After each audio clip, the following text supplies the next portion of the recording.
Hello everybody, welcome back to another Minecraft tutorial video. Today I'm going to show you something really amazing. We're going to start off here by making gravity blocks float in the air on the console edition. This works with all of those kinds. Doesn't work with dragon eggs, unfortunately. We'll talk about that in a minute.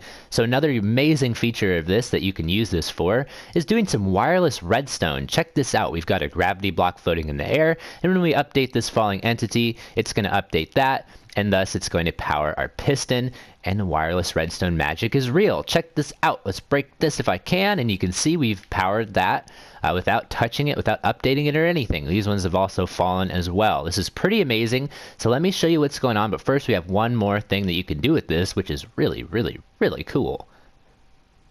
Okay guys, the next thing I want to show you is this lazy chunk detector. Now, I'm not exactly sure, but I'm pretty confident in saying this might be the smallest lazy chunk detector ever made, potentially, because all it is a sand block, the piston, and a lever to power it. So this is really strange how this is all working, but if you haven't seen one of these before, basically all you need to know immediately is that these dragon eggs have a very special property about them, and if you drop them while the area is slightly unloaded in this very particular way, then it'll replace any block that it falls onto with the dragon egg, including bedrock or anything else.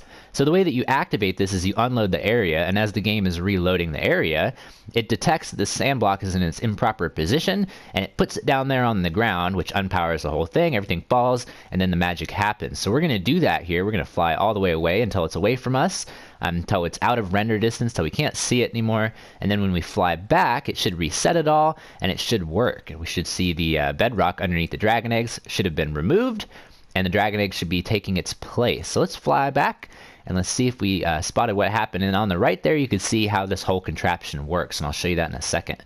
And there you go. You can see the sand was updated. It fell down. It unpowered the piston. And then voila, magic happens.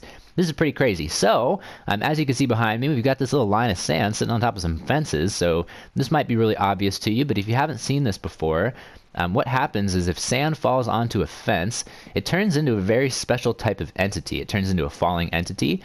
It's like the sand is never able to reach the ground for some reason, and so it just is always falling, which means if you do a certain amount of those, then the next one you place, if it takes up the entire, the cap, I guess you could call it, for falling entity blocks in the game, the next ones you place will be solid blocks. It's pretty crazy. And then once they're updated, meaning that as soon as you have one less of these falling entities, all of these ones are going to be updated as well. So check this out. If we update that, it's always so hard to hit the fence down there, but if you update that, then all of these are going to fall because the game is no longer at the cap, which is what supports those up in the air.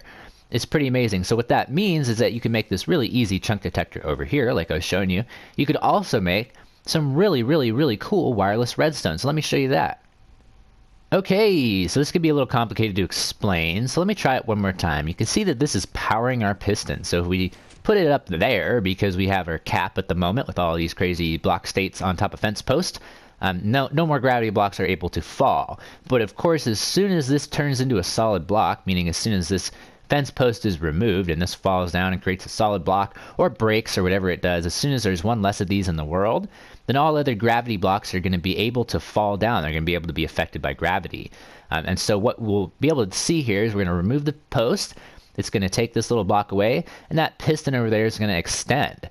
So this is confirming the fact that we can do crazy wireless redstone within render distance. It's pretty cool. Check it out.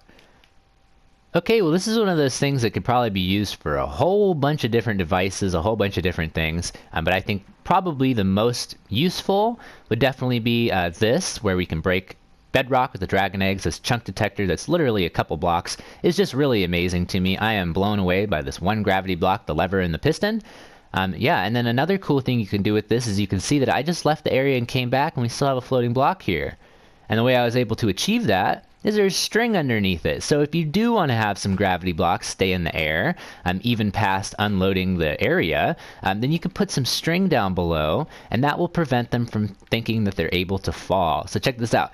place down some blocks. Let's fly out of render distance just real quick, and let's come back, and you can see that those are going to be hanging out there. So it's not technically 100% totally a floating block because there is string underneath it, but for like a creative build, for something that you just want to have it look cool, I think that that's very, very respectable. So let's just fly back. It's pretty strange flying over this bedrock sometimes, but you can see that those are all still hanging out up in the air, even though the string, or because the string is underneath them, it's keeping them all up there in the air. Pretty cool. So that's what we... Well, okay, guys, I think that's doing it for me for today. There isn't too much more to talk about. I mean, of course, there's an endless amount of applications for all of these little things that I've shown you today. So if you have any ideas, be sure to tweet me on Twitter, a picture or whatever, or you can leave a comment down below. And be sure to hit the like button if you liked what you saw. I really like this little idea here. I think there's a lot of potential applications. I think it's especially cool how you can put the string under here to prevent it from updating. When you reload the area. That is really, really handy. And of course, this 3-block chunk detector, lazy chunk detector, is quite amazing. Let me know if you've ever seen anything this small. I'd love to take credit for the world's smallest or whatever. Yeah, but anyway, the wireless redstone 2 is one of those things that the potential here is absolutely crazy. So let me know, of course, if you got any cool ideas about how to use any of this stuff. As always, I'd love to hear your feedbacks, your comments, your questions down below. I read all my comments. So while you're down there, hit the like button. It would help me out greatly. And if you're new here, be sure to subscribe to see more crazy technical stuff. And if you really feel like it, you can hit the bell to be notified of when I post a video, all that stuff, so you don't miss anything. So thanks for watching. See you guys in the next one. Have a really good day.